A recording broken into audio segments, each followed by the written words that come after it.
어제도 말씀드렸듯이 지금 이재명 대표님이 다음 대통령으로 유력해진 상황에 이준석 씨가 말 같지도 않은 소리를 하면서 어그로를 끌고 있습니다. 이런 식으로 190석 범야권이 윤석열이 사라지게 되면 국민한테 또 다른 위협이 된다.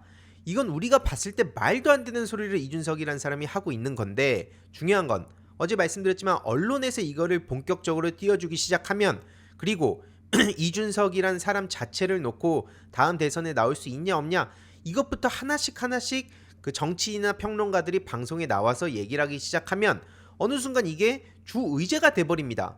그래서 이거는 먹금이 답이 아니다, 어제 길게 설명을 드렸던 거고요.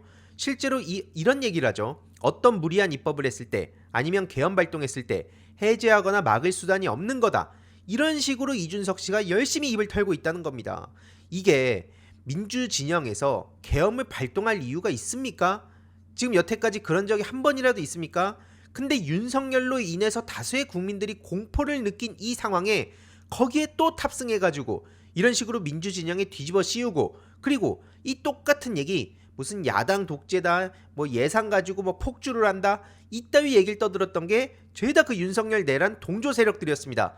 근데 겉으로는 이준석 씨는 자기가 윤석열한테 당한 피해자라고 하면서 그런 주장엔 또 올라탄다니까요.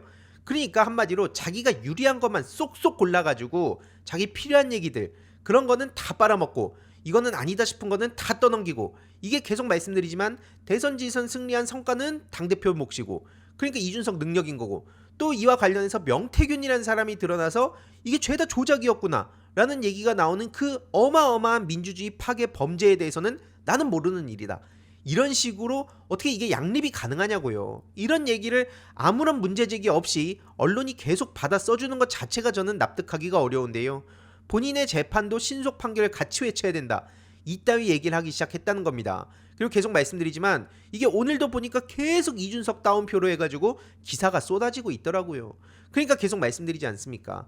제가 생각했을 때도 이준석 따위가 지금 정치를 계속 하는 것 자체가 말이 안 된다고 생각하지만, 언론, 방송, 커뮤니티, 유튜브, 나무위키, 이미 구조화된 현실을 받아들이고 여기서 이걸 어떻게 대응할 것인가에 초점을 맞춰야 되기 때문에 저도 계속 이 남은 대선 때까지는 이준석 엄플 대응, 그리고 이재명 대표 악마화 대응, 이 두 가지에 모든 걸 초점을 맞추겠다고 말씀을 드렸고요.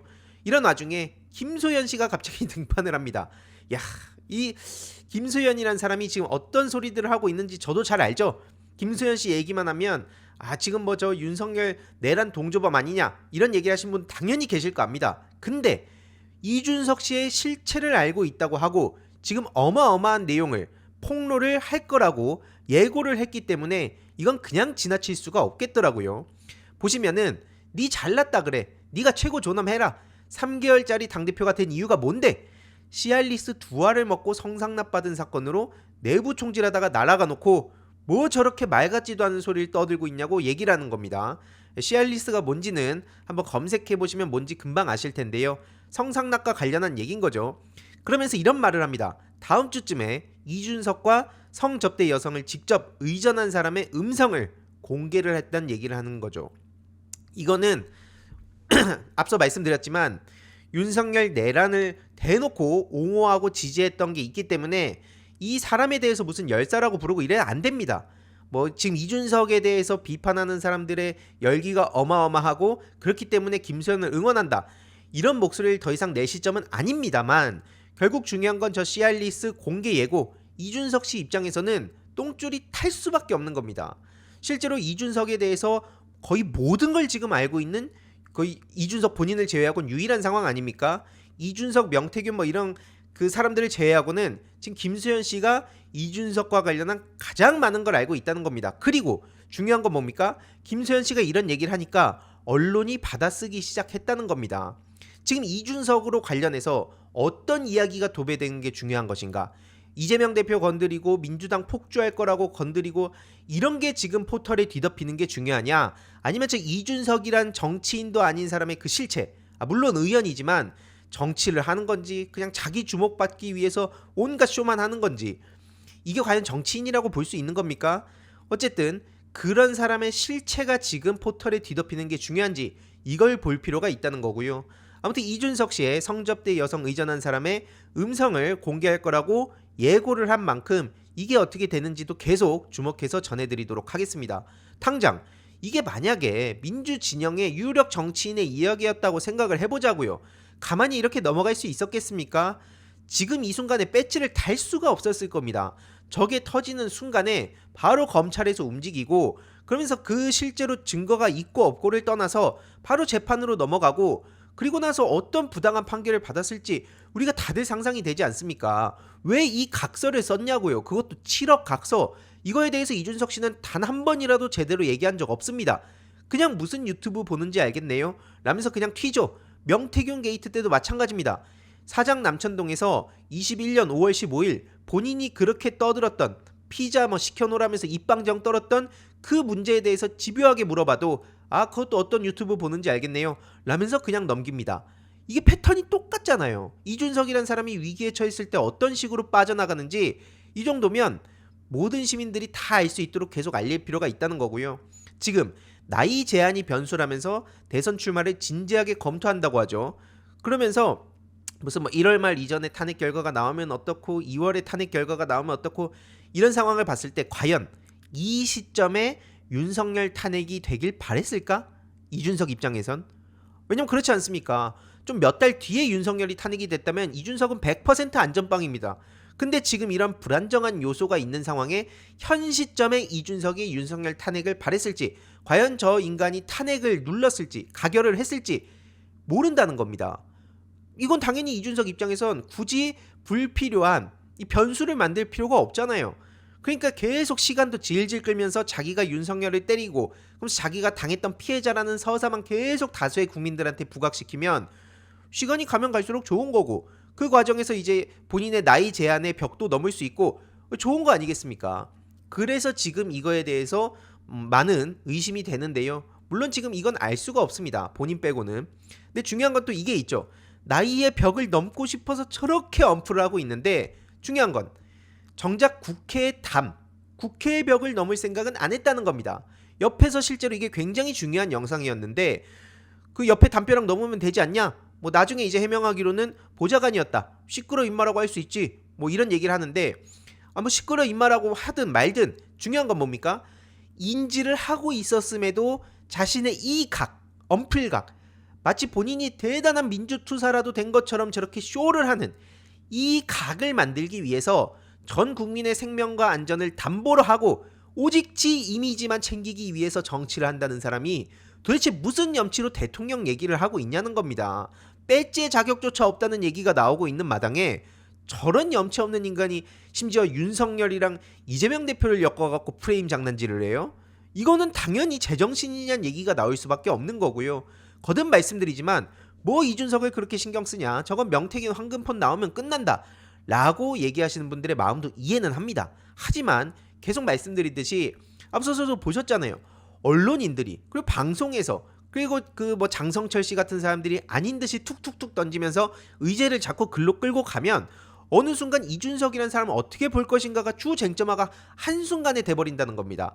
다음 주제로 넘어가기 전에 희동이님들께 중요한 광고 하나만 전하고 가겠습니다. 바로 인터넷 비교원입니다. 무조건 써야 하는 인터넷, 휴대폰, 정수기 렌탈, 매월 나가는 요금 부담되시죠? 그 부담을 줄이기 위해 인터넷 비교원에서 준비했습니다. 인터넷 신규 가입 시 최대 48만원, 그리고 휴대폰의 통신사만 변경해도 추가 최대 30만원, 정수기 렌탈 시 최대 30만원, 무려 총 108만원의 혜택을 3년마다 받으실 수 있으니 약정 끝나셨다면 꼭 신청하시길 바라고요. 서울보증보험 8억 이상 보험 들어있는 튼튼한 법인 기업입니다. 든든하고 믿음 있는 서경석 씨를 모델로 한 인터넷 비교원은 23년 동안 현금 사은품 누적 983억 이상, 24년 8월 기준으로 가입자 60만 명이 넘은 만큼 많은 분들이 믿고 쓰고 계십니다. 안심하고 가입하셔도 되고요. 그리고 현금 사은품 혜택을 원하지 않는 분들 55인치 삼성 TV도 선택이 가능합니다. 1670-2521 상담 받으시거나 네이버에 인터넷 비교원 검색하시고 상담 신청하시길 바라고요. 상담 시 저희 알림이 황희도 채널을 말씀해 주시면 현금 비밀 혜택과 함께 웰세이브의 고함량 비타민 B 제품을 선물로 100% 증정하고 있으니까요. 꼭 저희 알림이 황희도도 말씀해 주시길 바랍니다. 실제로 다음 대선에는 법률가보다 과학적 사고하는 후보들이 나서야 된다. 본인이 맨날 만들어놨던 그럼 그 얘기해놨던 그런 프레임 아닙니까? 나는 공학도다. 나는 과학적 사고란다. 그래서 감성파리하는 민주진영과는 다르게 나는 문제 해결 능력에 관심이 있다. 나는 공학도 출신 정치인이다. 그러면서 옛날에 이명박도 찬양했었습니다. 저 이준석 그 과거의 얘기를 보면. 그러면서 이런 식으로 자기가 자꾸 원하는 방향대로 하나하나 이렇게 빌드업을 해가는 게 너무나 명백히 보이는 상황에 결국 이 얘기를 안 할 수가 없죠. 그러면 네가 말하는 과학적 사고가 이런 거냐? 명태균 게이트 터지니까 부랴부랴 태균기 부대 선봉장 역할하면서 성적표 조작 따위로 물타기를 하고 여론 보정 얘기를 하고 하루 종일 팬코만 보면서 자기 어떻게 나오고 있는지, 팬코 자기 신도들이 어떤 식으로 찬양하고 숭배하고 있는지 이런 것만 하루 종일 보는 게 과학적 사고입니까? 그래 놓고는 이재명 대표를 향해서 윤석열을 닮았다는 얼토당토하는 소리를 하고 있고, 심지어 기자들은 좋다고 그걸 또 기사로 퍼나르고 있는데, 야, 이 고리도 반드시 끊어야 됩니다. 특히 뭐 다른 걸 다 떠나서 CBS 김현정의 뉴스쇼에서 노골적으로 이준석 씨를 띄우니까 준석맘이란 얘기까지 그 별명까지 붙은 거 아닙니까? 이거에 대해서 반드시 문제를 바로 잡고 가야 공정한 경쟁, 이준석 씨가 늘 말해왔던 거잖아요. 그게 가능하다는 거고요.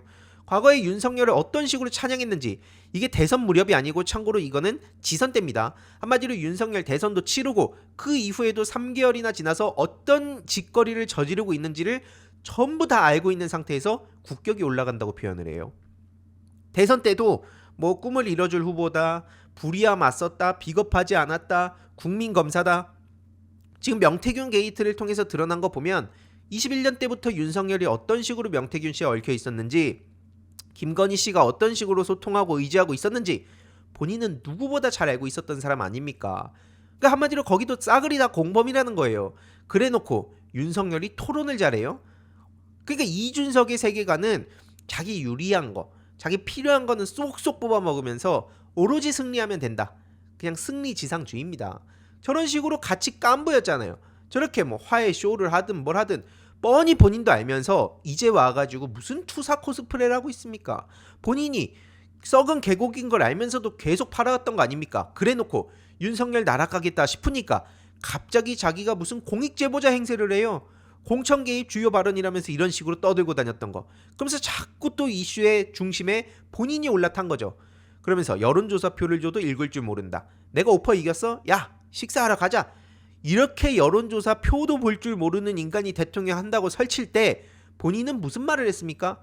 국민들을 속였지 않습니까? 그래놓고 지금 와가지고 뭐가 어째요? 과학적 사고요? 지나가는 개도 못 웃습니다, 저런 거. 그리고 나약하고 비겁해서 명태균에 휘둘렸다. 어제도 제가 말씀드렸지만 저런 식으로 유체 이탈하면서 자기는 마치 아닌 척. 그럼 이건 뭐냐고요, 이건. 태균 수호는 왜 그렇게 한 겁니까? 왜 태균기 부대 선봉장에 나선 겁니까? 그러면서 586들은 자기들이 젊다고 생각한다. 한마디로 산업화 민주화를 넘어서 이제는 새로운 시대가 필요한 것이고 새로운 시대 정신이 필요하고 거기에 적합한 사람이 바로 나다. 이따위 얘기를 하고 있는데 지금 보여준 모습을 보면 뭐 사실 지금 젊지도 않지만 그런 겉으로는 젊은 척하면서 이상한 단어들 몇 개 주워와서 기성세대들 조롱하고 그런 빈틈을 파고 들어가지고 자기 지분 넓히고 그러면서 하는 짓거리는 구태 오브 구태였다는 게 만천하에 드러났습니다. 이 상황에도 자기 당원 모집한다면서 열심히 새를 불리려고 하는데요. 어제도 말씀드렸지만 한마디로 요약하면 이겁니다. 태극기 부대 대통령에 이어서 이제는 태균기 부대 대통령을 만들어달라는 꼴입니다. 저게 될 리도 없지만 저런 인간이 대통령이 되면 나라가 어떻게 되겠습니까? 오직 지 살 길만 찾고, 그러니까 윤석열이랑 똑같다는 거예요. 이게 뭐가 다르겠습니까? 심지어 더 악랄하게 사람들을 더 치밀하게 속일 수는 있겠네요. 그래서 저는 도저히 저런 인간이 이런 언프라는 것 자체를 냅둬선 안 된다는 입장이고, 이거는 쥐지를 친다고 받아줘서 안 됩니다. 엘리전, 항복 선언도 쇼일 수 있기 때문에 그냥 엘리를 시켜서 정계에서 저건 퇴출을 시켜야 된다는 생각을 갖고 있는 거고요. 참고로 오늘 리얼미터의 결과가 나왔죠. 민주당이 지지율 50% 돌파, 국힘은 25.7% 최저치를 찍었는데 25%는 아직 있다는 것 자체가 충격 아닙니까? 근데 이런 와중에 개혁신당을 한번 봤습니다. 하도 무슨 뭐 2030 남성은 다 이준석 팬이고 뭐 팬코만 하고 말도 안 되는 소리입니다. 말도 안 돼요. 2030 남성들, 특히 10대 남성들 중에서도 민주당을 지지하는 사람들 많습니다. 이분들 입장에서 얼마나 분통이 터지겠습니까?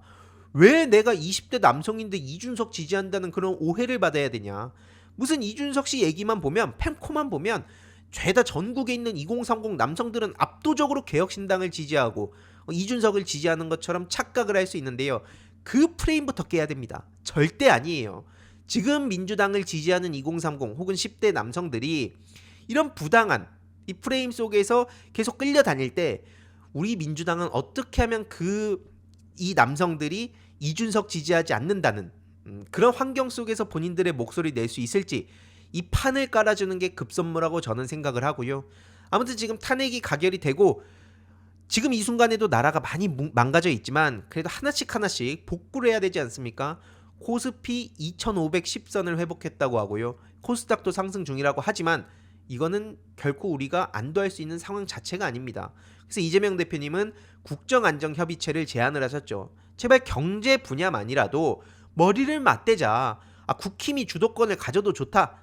이렇게 말씀을 하실 정도입니다. 이걸 두고 또 일각에서는 야, 어떻게 저 내란당한테 주도권을 준단 말을 할 수 있냐? 이재명 뭐냐? 라는 식으로 또 막 댓글 달면서 분열을 조장할 수 있는데 늘 말씀드리지 않습니까? 이재명 대표는 국회의원 1인이 아닙니다.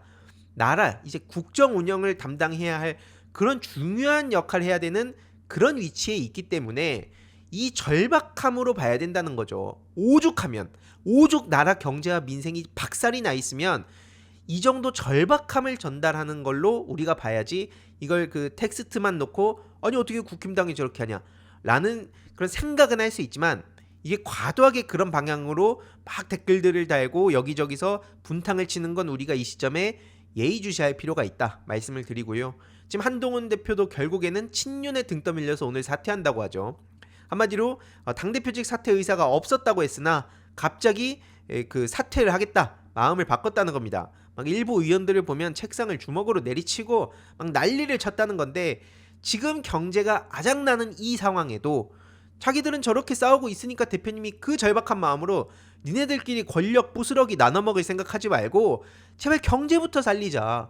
아니 우리가 아무리 뭐 정치적 어떤 뭐 지향점이라든지 가치 뭐 철학 중요하지만 아니 먹고 사는 문제가 지금 해결이 안 되면 그 얘기도 다 공허한 거가 되는 거 아닙니까? 참고로 그리고 지금 공조본에서는 윤석열한테 18일 오전 10시에 공수처로 출석을 하라고 요구를 했다고 하는데요. 이걸 또 윤석열이 바로 듣지도 않을 것 같은데 아무튼 이게 어떻게 되는지도 소식 계속 전해드릴 예정이고 조국 대표가 오늘 이제 그 감옥에 들어가신다고 합니다. 그래서 2년 동안 26년 12월 15일까지 그 생활을 하셔야 된다고 하는데 결코 여기서 죽는 상황이 아니죠. 왜냐하면 그 윤석열의 그 불공정 결국에는 말도 안 되는 그 기소와 그 재판 과정들을 우리 많은 시민들이 봤기 때문에 이런 부조리함들을 우리는 밖에서 계속 지적을 할 필요가 있고요. 참고로 지금 저들이 어디에 또 초점을 맞추고 있냐? 헌법재판소에 가서 탄핵 반대라면서 그 물량 공세를 퍼붓고 있습니다. 이런 물량 공세를 퍼붓고 있는 걸 가만히 냅두면 어떻게 되겠습니까? 당연히 이걸 반대를 해야죠. 탄핵 반대가 아니라 지금은 탄핵 찬성이다. 이게 별거 아닌 것처럼 보이지만 실제로 사람이 하는 일들이기 때문에 압도적으로 저렇게 도배를 해버리고 협박을 하고 하면은 아무리 소신이 있는 사람이라 하더라도 흔들릴 수밖에 없습니다. 하지만 거듭 말씀드리듯이 박근혜 탄핵 때와는 다른 지금 국면은 그 내란죄가 달려있는 거기 때문에 저런 물량 공세를 퍼붓는 거에 대해서 단호하게 좀 책임을 물을 필요가 있다고 보는 거고요. 어쨌든 탄핵 찬성하는 시민들은 자, 이 댓글로 관련한 링크를 고정해둘 예정이니 우리 다수 국민들의 뜻을 전해주시는 게 필요하지 않을까 생각을 하면서 추가적인 소식 계속 전해드리도록 하겠습니다. 재미있게 보셨다면 구독과 멤버십 부탁드립니다. 특히 멤버십 희동이님들께 정말 감사드린다는 점 다시 한번 말씀드리고요. 주위에도 널리 공유 부탁드리겠습니다.